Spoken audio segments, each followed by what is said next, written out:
लहान बाळांना स्पेशली जे न्यूबॉर्न बेबीज आहेत अशा बाळांना जर सर्दी झाली तर त्यावेळी आपण काही घरगुती उपाय करू शकतो का, किंवा अशा काही होम रेमेडीज आहेत का की ज्यामुळे बाळाची सर्दी ही लवकर सुकेल, बाळाला त्याचा त्रास होणार नाही, लवकरात लवकर आराम मिळायला मदत होईल, सर्दीचं कफामध्ये रूपांतर होणार नाही. तर अर्थातच अशा खूप साऱ्या रेमेडीज आहेत की ज्या मी ऑलरेडी अद्वैतवरती ट्राय सुद्धा केलेल्या आहेत. आदित्यला तर अजून सर्दी नाही झालेली, पण अद्वैतच्या बाबतीमध्ये ते खूप जास्त प्रभावी ठरलेले आहेत. यामध्ये सगळ्यात पहिला उपाय की जो अतिशय फायद्याचा आहे ते म्हणजे बाळाला वारंवार वाफ देणं. दिवसातून 2 ते 3 वेळा तुम्हाला बाळाला वाफ द्यायची आहे. आता ही वाफ कशाची असायला हवी, एक तर तुम्ही ओव्याची वाफ देऊ शकता किंवा पाण्याचीही वाफ देऊ शकता. वाफ देताना एक काळजी तुम्हाला हे घ्यायची आहे की बाळाला डायरेक्टली कधीही तुम्हाला वाफ द्यायची नाही. म्हणजे उकळतं पाणी आहे त्यावरती बाळाला पकडलेलं आहे किंवा ओवा तुम्ही गरम केलेला आहे त्यावरती बाळाला पकडलेला आहे असं अजिबात करायचं नाही.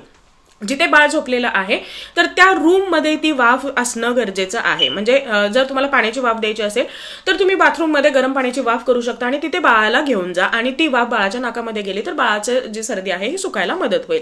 किंवा बाळाचं झोपलेलं आहे तर त्याच्या शेजारी जे काही तुम्ही ओवा गरम केलेलं जे भांडं आहे हे ओपन करा, त्याची जी वाफ आहे ही बाळाच्या नाकामध्ये जाऊ द्या, पण डायरेक्टली बाळाला वाफेवरती कधीही पकडायचं नाही.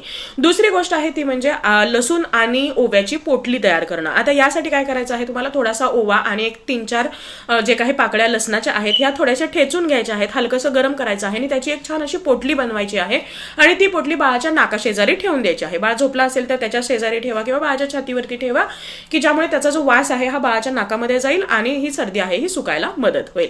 यासोबतच तुम्ही मोहरीच्या तेलाचा सुद्धा मसाज बाळाला करू शकता. हे सुद्धा खूप जास्त इफेक्टिव्ह आहे. यासाठी तुम्ही काय करायचं आहे की थोडंसं एक मोहरीचं तेल घ्यायचं आहे, त्यामध्ये थोडासा ओवा आणि लसूण घालायचा आहे आणि गाळून हे जे काही तेल आहे कोमट झाल्यानंतर बाळाच्या तळहाताला, तळपायाला, पोटाला आणि पाठीला मालिश करायचं आहे.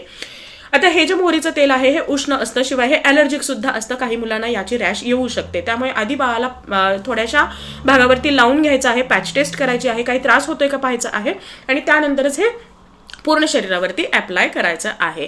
या व्यतिरिक्त तुम्ही बाळाच्या छातीला जायफळाची पेस्ट सुद्धा लावू शकता. रात्री झोपण्यापूर्वी जे जायफळ आहे हे साण्यावरती छान असं उगाळायचं आहे, थोडंसं कोमट पाणी घ्यायचं आहे, त्यामध्ये हे जायफळ उगाळायचं आहे, थिक अशी पेस्ट करायची आहे आणि ही पेस्ट बाळाच्या छातीवरती, पूर्ण छातीवरती लावायचं आहे.